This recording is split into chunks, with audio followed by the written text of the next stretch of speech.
Hi, everyone. Welcome back to another midweek moment. Last night I was watching the presidential debate, and I gotta say, I'm not overly political, but I was kind of interested in where the candidates were at, but it was just a painful experience for me to watch. And so I woke up this morning and I found myself praying for these political leaders. Honestly, the thing that probably bothered me the most was the lack of respect that I saw between the candidates. I mean, they were talking over each other, they were speaking down to each other, they were rolling their eyes at each other, and I just thought, really? Like, this is how we debate? I know some of you are debaters, but usually there's parameters or rules for debating. And for me, the most important rule is respect. And to be honest, I didn't see a lot of that respect last night between our presidential candidates. But this is what we're called to. I think of these words from 1 Peter chapter 2. It says, "Submit yourselves for the Lord's sake to every human authority, whether to the emperor as the supreme authority or to governors. For it is God's will that by doing good, you should silence the ignorant talk of foolish people." And then verse 17, "Show proper respect to everyone. Love the family of believers. Fear God. Honor the emperor." Show proper respect to who? To those who give it to you?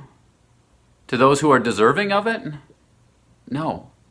Show proper respect to everyone. This is something that we try to embed in our children. We have a respect rule in our home. That means that we're committed to talking it out in a tone of voice that is calm and kind and shows respect. I know that we're divided as a country.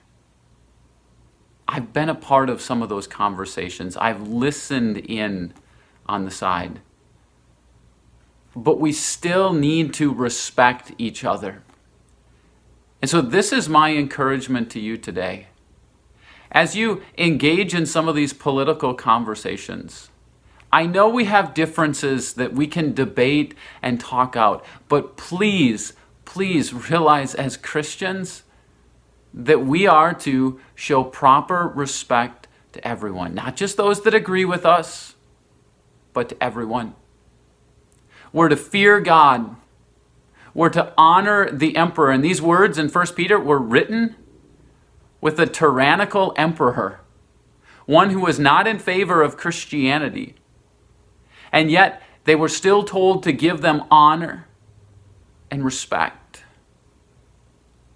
and prayer.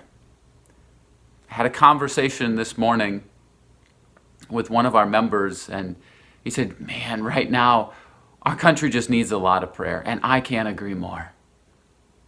Pray for our presidential candidates. Pray for our country. Pray for our political system. Pray for us as citizens. Pray that we would live out those words of 1 Peter chapter 2, verse 17. Show proper respect to everyone. Love the family of believers. Fear God. Honor the emperor. And here's what happens as we show proper respect.